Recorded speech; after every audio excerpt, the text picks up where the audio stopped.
guys, dahil nagkikrave kami ni Kuya Kobe ng fish and chips, so we will make our own version of fish and chips. So yan si Kuya, he's now preparing for our mojo potato. So hindi na namin ginawa yung French fries. So what we are going to do is this one, mojo potato. So I started the first batch yan. So in-air fry ko lang yung potato. Slice namin like a mojo cut. Yan. So yan, for about 20 or 15 minutes. So nilagyan ko lang siya ng salt.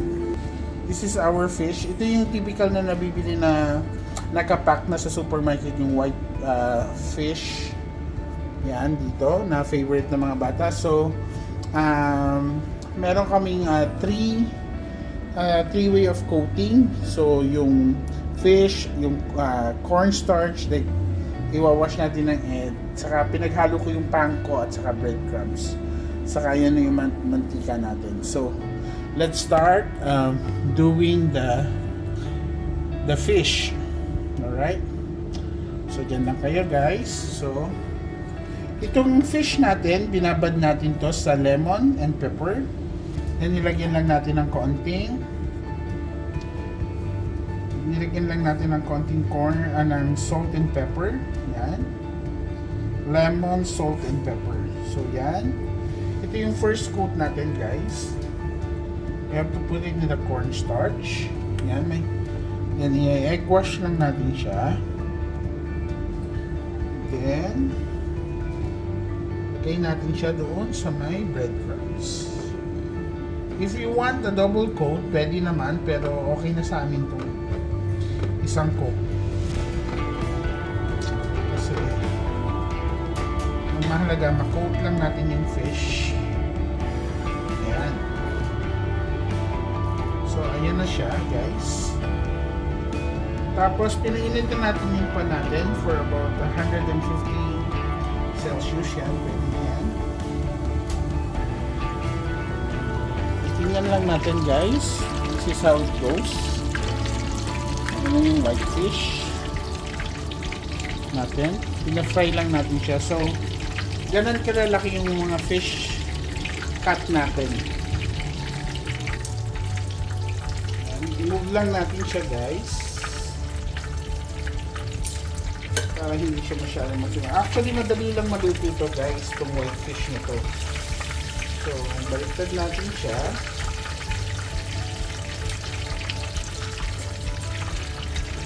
So, mag-prepare lang tayo ng another plate and we will put a little tissue on it.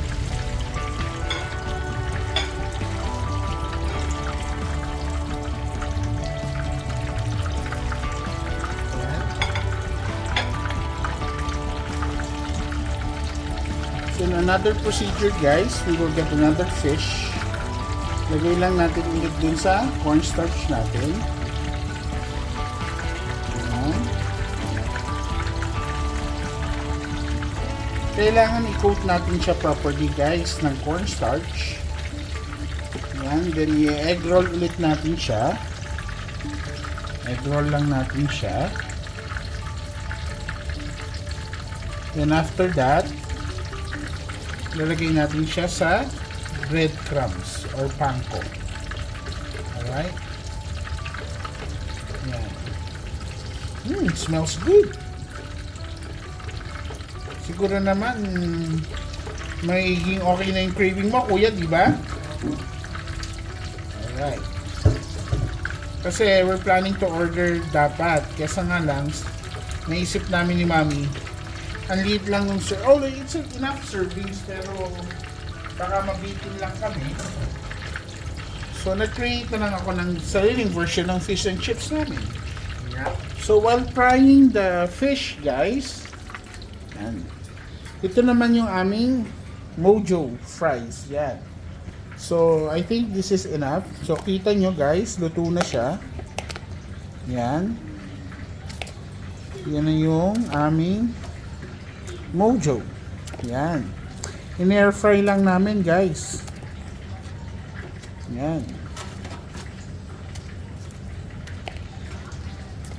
So lutong-luto na siya guys. So ang init pa. Look at that, guys. Mm. So, ang technique sa pagko-fry, wag lang natin siyang i-overcrowd para maluto siya properly. Yun, lulutuin lang muna natin lahat, guys, lahat ng fish. Then later, papakita natin sa inyo yung plating niya. Napakasimple lang nito, guys. So, it's just a matter of presentation and plating. Tapos, gagawa lang tayo. May ready sauce na tayo doon. Papakita namin sa inyo kung ano yung sauce namin. May mayonnaise, may ranch, or then we will put a little lemon on it. So, yan. So, mamaya, pakita namin sa inyo yung final product. Okay? Yan, guys. Bali, tapos na yung ating fish. So, yan siya. Antayin na lang natin matapos lahat yung ating mga yan, yung air fry nating potato. So, be excited? Yes po. Yan, guys. Bali, yan na yung final fish and chips natin. So, we have the fish. Yan. Tapos, we have the potato wedges. Yan. Tapos, may lemon siya on the side. Tapos, yung white sauce dyan, guys, ayan yung ranch. Basically, ranch yung nilalagay namin sa fish and chips namin. So, again, guys, maraming salamat sa lahat ng sumusubaybay sa FamSilla. Thank you so much. Yan, gayahin niyo yan, guys. Maraming salamat. Bon appetit! Salamat!